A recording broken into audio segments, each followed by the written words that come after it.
Vaikapa TDP కూటమి ఈ పార్టీలు దొందేరని తయారైనాయి.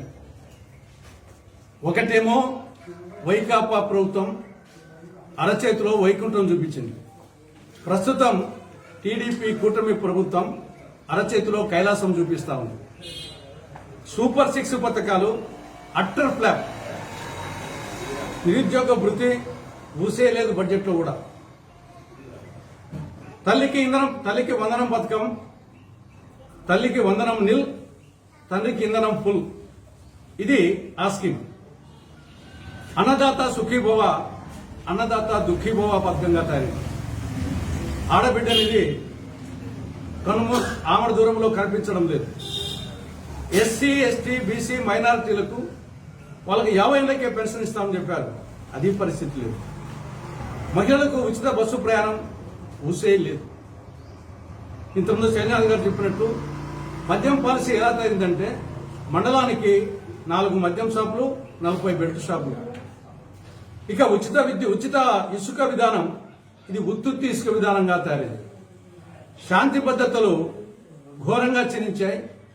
ఆడోళ్లకు రక్షణ లేదు, మగోళ్లకు రక్షణ లేదు, ఆఖరికి హిజ్రాలకు రక్షణ లేదు.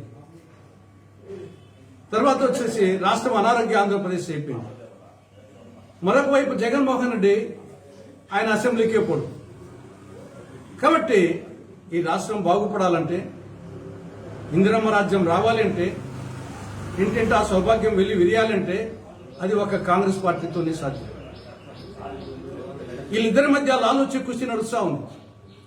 ఒకవైపు అమెరికాకు ప్రభుత్వం సంబంధించిన సంస్థలు జగన్మోహన్ రెడ్డికి 1750 కోట్ల రూపాయలు ముట్టిందని చెప్పేసి అందరికీ అర్థమయ్యే విధంగా వాళ్ళు చెప్తే, వీళ్ళేమో చంద్రబాబు నాయుడు, బీజేపీ నాయకులు, జనసేన నాయకులు day in and day out Jagan అవినీతి గురించి మాట్లాడుతూ ఉంటారు.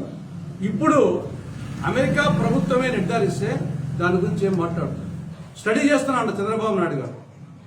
వారం రోజులు ఉంటే స్టడీ చేస్తున్నాడంట. ఇది లాలూచి కుస్తీ.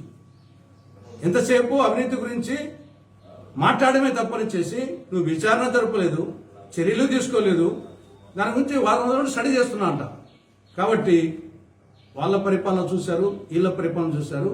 ఈ రాష్ట్రానికి కాంగ్రెస్ పార్టీ అధికారంలోకి వస్తేనే అటు కేంద్రంలో, రాష్ట్రంలో ఈ రాష్ట్రం కానీ దేశం కానీ అభివృద్ధి చెందుతుంది.